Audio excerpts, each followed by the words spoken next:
السلام علیکم۔ میں نے ایسا کیا کیا جو مجھے ایسی سزا ملی؟ میرے ساتھ ایسا کیوں ہوا؟ دنیا میں آخر چل کیا رہا ہے؟ آخر اس کا فائدہ کیا ہے؟ کیا ہمارا دنیا میں کوئی نہیں؟ میری بات کوئی کیوں نہیں سمجھتا؟ ہماری مدد کوئی کیوں نہیں کرتا؟ آخر میں کروں کیا؟ میرے ساتھ ہی ایسا کیوں ہوتا ہے؟ اللہ ہمیں ایسی تکلیف کیوں دے رہا ہے؟ آخر وہ ہم سے کیا چاہتا ہے؟ وغیرہ وغیرہ وغیرہ۔ اس قسم کے ڈھیر سارے سوالات آس پاس سنے جاتے ہیں۔ ہو سکتا ہے کہ کبھی کبھار آپ کے بھی ذہن میں ایسے سوالات گونجتے ہوں۔ کیا کرتے ہیں آپ جب ایسے سوالات ذہن میں آتے ہیں؟ کیا آپ ان سوالات کے جوابات تلاش کرتے ہیں یا صرف خود سے سوال کر کے خاموش ہو جاتے ہیں؟ عام طور پر اس طرح کے سوالات جب ذہن میں پیدا ہوتے ہیں تو بعض لوگ کچھ دیر سوچتے اور چھوڑ دیتے ہیں، تو وہ سوالات دل میں محفوظ ہو جاتے ہیں، اور کچھ لوگ یہ سوال زبان پر بھی لاتے ہیں۔ سوال چاہے ذہن میں ہو یا دل میں یا زبان پر، یہاں سب سے اہم چیز یہ ہے کہ سوال کرنے کا لہجہ اور انداز کیسا ہے، یعنی کس انداز میں آپ یہ سوال کر رہے ہو، یہ بہت اہم چیز ہے۔ سوال کرنے کا ایک انداز ہوتا ہے سیدھا سادہ اور دوسرا ہوتا ہے ٹیڑھا۔ سیدھے سادے انداز میں سوال کرنا ضروری ہے اور اس پر ثواب بھی ہے، جیسے کہ اگر کوئی چیز مجھے نہیں معلوم تو میں سوال کر کے معلوم کر لوں، جیسے کہ مجھے کسی سچویشن میں، کسی حالت میں سمجھ نہ آئے کہ مجھے کیا کرنا چاہیے تو میں علم والوں سے اس کے بارے میں سوال کر لوں کہ میں کیا کروں۔ اس طرح سیدھے سادے انداز میں سوال کرنا ضروری ہے تاکہ جو نہیں معلوم وہ معلوم ہو جائے اور اس حالت میں بہتر فیصلہ لیا جا سکے۔ دوسرا انداز سوال کرنے کا جو ہوتا ہے وہ شکایت اور اعتراض والا انداز ہے۔ اس انداز میں سوال کرنا گناہ ہے اور کئی ایک مرتبہ تو اس سے کفر بھی ہو جاتا ہے، جیسے کہ یہی سوال انسان اس وقت بھی کرتا ہے جب وہ کچھ کرنا ہی نہیں چاہتا اور بد لہجے میں کہتا ہے میں کیا کروں۔ یہ ٹیڑھا انداز ہے، اور یہی الفاظ کبھی کبھار بندہ اپنے رب سے شکایت کے طور پہ بھی کہتا ہے، جیسے کہ کسی کے بیٹے کا اگر انتقال ہو گیا تو وہ کہتا ہے میرا سہارا چھن گیا، اب میں کیا کروں، یعنی کہ جیسے اللہ نے اب اس کے لیے کوئی راستہ ہی نہیں چھوڑا تو اب وہ کیا کرے۔ غور کیا جائے تو اکثر لوگوں کو اس دوسرے والے لہجے میں سوال کرنے کی عادت ہو چکی ہے۔ اکثر کسی کی میت پر یا کسی مصیبت نقصان کے وقت اس طرح کے جملے بول دیے جاتے ہیں جو اللہ سے شکایت والے انداز میں ہوتے ہیں۔ کچھ مصیبت پہنچے، کچھ ہو جائے یا کچھ سمجھ نہ آئے تو لوگ اپنے آپ میں سوال بڑبڑا کر چھوڑ دیتے ہیں کہ اب ہم کیا کریں، ہمارے ساتھ ایسا کیوں ہوا، اللہ نے ہمارے ساتھ ہی ایسا کیوں کیا، ایسا کب تک چلے گا۔ اس طرح کی بے شمار باتیں ہیں جن کو بس اپنے آپ دہراتے رہتے ہیں یا زور زور سے بول کر چلا کر شکایت جتاتے ہیں۔ جن لوگوں کی ایسی عادت ہے انہیں غور کرنا چاہیے کہ وہ کس سے یہ سوال کر رہے ہیں اور اس طرح سوال کرنے کا ان کا مقصد کیا ہے۔ اگر وہ لوگ یہ سوال لوگوں سے کرتے ہیں تو انہیں خود یہ بات معلوم ہوتی ہے کہ لوگوں کے پاس بھی اس کا جواب نہیں، پھر بھی وہ لوگوں کے سامنے ایسی باتیں کرتے یا چیختے چلاتے ہیں، تو اس کا مطلب یہ ہے کہ ان کا مقصد جواب حاصل کرنا اور اپنی پریشانی کی وجہ کو سمجھ کر اپنی حالت سدھارنا نہیں ہوتا، بلکہ وہ صرف اپنی حالت دوسروں کو جتا کر ایک طرح کی ناشکری اور بے صبری کو ظاہر کرنا پسند کرتے ہیں۔ انہیں اس طرح بے صبری کرنے کے بعد سکون ملتا ہے کہ ہاں ہم نے اپنی زندگی کی شکایت دوسروں کو سنا کر اپنا غم ہلکا کر لیا۔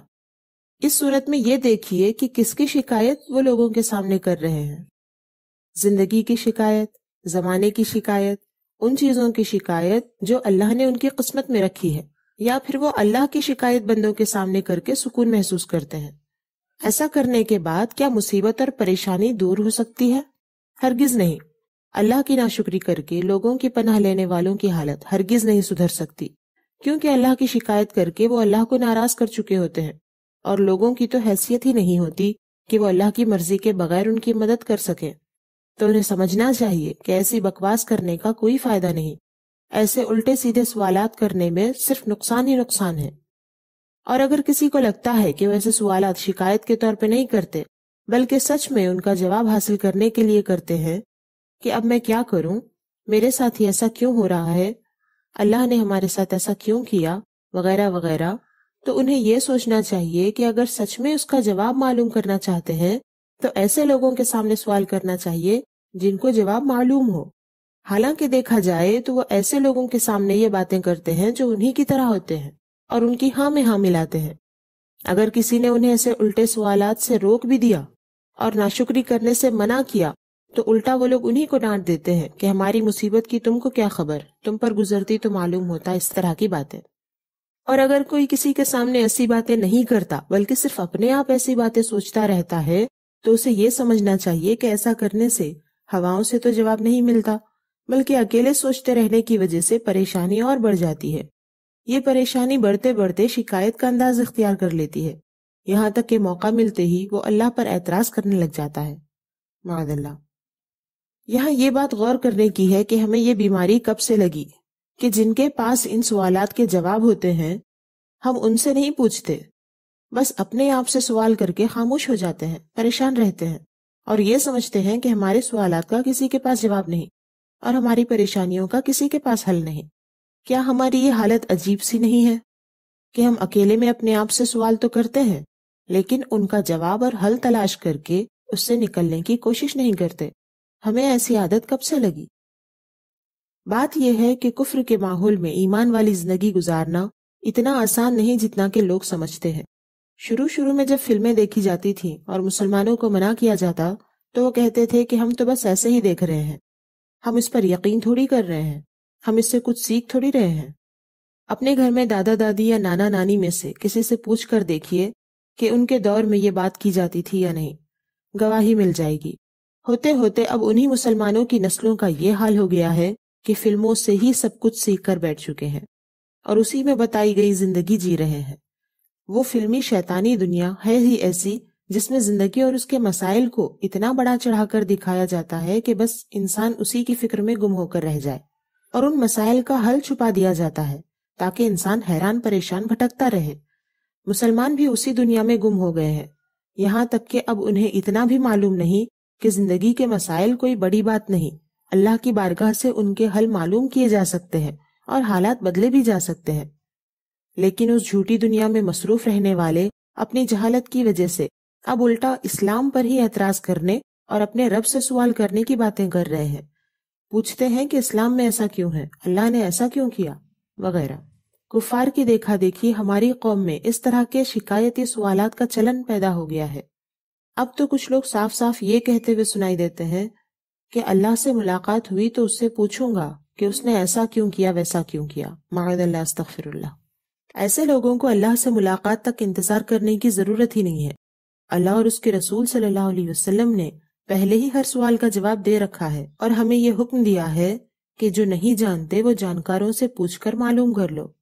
اللہ تعالیٰ کا حکم ہے، اے لوگو علم والوں سے پوچھو اگر تمہیں علم نہیں، سورہ نحل آیت نمبر 43۔ تو جو لوگ علم والوں سے معلوم نہ کریں اور خود اپنے گمان میں بھٹکتے پھریں اور یہ سمجھیں کہ ان کو اللہ سے شکایت کرنے کا حق ہے، تو وہ اس دن بہت پچھتائیں گے جس دن کا وہ انتظار کر رہے ہیں، کیونکہ جس دن اللہ سے ملاقات ہوگی اس دن لوگ اللہ سے نہیں پوچھ پائیں گے بلکہ اللہ ہی ان سے پوچھے گا کہ انہوں نے کیا کیا کیا تھا اور کیوں کیا تھا۔ اس لیے مسلمانوں کو چاہیے کہ کافرانہ جملوں میں بہکنے سے بچیں اور اپنی زندگی کے مسائل کے بارے میں اسلام کی روشنی میں حقیقت معلوم کریں اور ان کا حل تلاش کریں۔ کوئی سوال ذہن میں آئے تو فوراً اپنے رب کی بارگاہ میں آئیں، اس نے ہمارے ہر سوال کا جواب دیا ہے، کیونکہ وہ ہمارا خالق ہے، اسی نے ہمیں بنایا ہے، وہ پہلے سے سب کچھ جانتا ہے، وہ یہ بھی جانتا ہے کہ ہمارے ذہن میں کیا کیا سوالات آ سکتے ہیں، اس لیے اس نے ہر سوال کا جواب دیا ہے۔ اس نے ہم جاہل بندوں کے لیے اپنے نبی پر اسی لیے اپنا کلام اتارا جس میں ہر چیز کا بیان موجود ہے، اور ہماری مشکلات کو دور کرنے کے لیے اپنے نبی کو بھیجا جنہیں ہر چیز کا علم سکھایا، اور ساری امت کی آسانی کے لیے علماء دین کو نبیوں کا وارث بنایا اور دنیا بھر میں انہوں نے دین پھیلایا۔ یہ ساری رحمتیں ہمارے لیے اللہ نے رکھی ہیں، تو ہمیں اکیلے رہنے یا پریشان ہونے کی ضرورت نہیں، بلکہ ہمیں چاہیے کہ اللہ کا کلام پڑھ کر، نبی کی باتیں سمجھ کر اور علماء دین سے علم حاصل کر کے اپنی جہالت دور کریں، علم والوں سے پوچھ کر اپنے ہر سوال کا جواب پائیں، پھر اس کے مطابق مسائل کو حل کریں اور اطمینان کی زندگی گزاریں۔ اپنے اور اپنے پیاروں کا خیال رکھیں، اللہ کے ہو کر رہیں۔ اللہ حافظ۔